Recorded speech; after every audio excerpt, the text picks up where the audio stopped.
આપણે બધાને ખ્યાલ છે કે છેલ્લા 2 દિવસમાં સારો એવો વરસાદ કચ્છમાં પડ્યો છે અને હજુ પણ આવનાર 3 દિવસ સુધી કચ્છ રેડ એલર્ટ ઝોનમાં છે, એટલે ભારેથી અતિભારે વરસાદ ત્યાં થઈ શકે. કચ્છમાં ખાસ નખત્રાણા માંડવીમાં ખૂબ વરસાદ પડ્યો છે. રાત્રે 12 વાગ્યા પછી જેમ વાત કરું તો નખત્રાણામાં 7 ઇંચથી વધારે વરસાદ પડ્યો છે, પરંતુ હાલ છેલ્લા 2 કલાકથી વરસાદ ઘણું ઓછું થયું છે, એટલે પાણી નીકળવાનું ને બધું ચાલુ છે.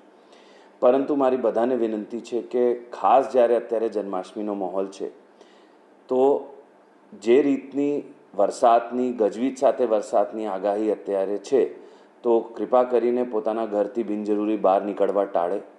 હરવા ફરવા કે જોવા કોઈ જગ્યા જળાશયના નજીક ના જાય.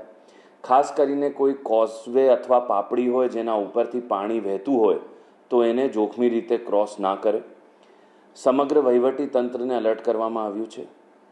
તલાટીઓને ગામે રહેવા સૂચના આપવામાં આવેલી છે. પ્રાંતોને મામલતદારોને એલર્ટ રહેવા સૂચના આપવામાં આવેલી છે.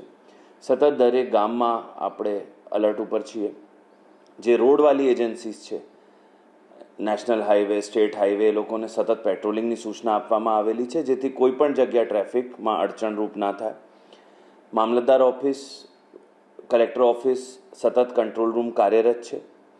કોઈ પણ પરિસ્થિતિને પહોંચી વળવા માટે આપણી પાસે એક NDRFની ટીમ સ્ટેન્ડ બાયમાં રાખવામાં આવેલી છે. કોઈ પણ જગ્યા જરૂરત થાય તો આ ટીમ સતત મૂવ કરી શકે. ફરી એકવાર બધાને મારી વિનંતી કે ખાસ જન્માષ્ટમીનો તહેવાર છે, પરંતુ આ પરિસ્થિતિને જોતા કૃપા કરીને બિનજરૂરી ઘરથી બહાર નીકળવા અને ખાસ કરીને કોઈ પણ જળાશયની નજીક જવા ટાળવા જરૂરી છે. એકવાર સમસ્ત કચ્છવાસીઓને જન્માષ્ટમીની ખૂબ ખૂબ શુભકામનાઓ.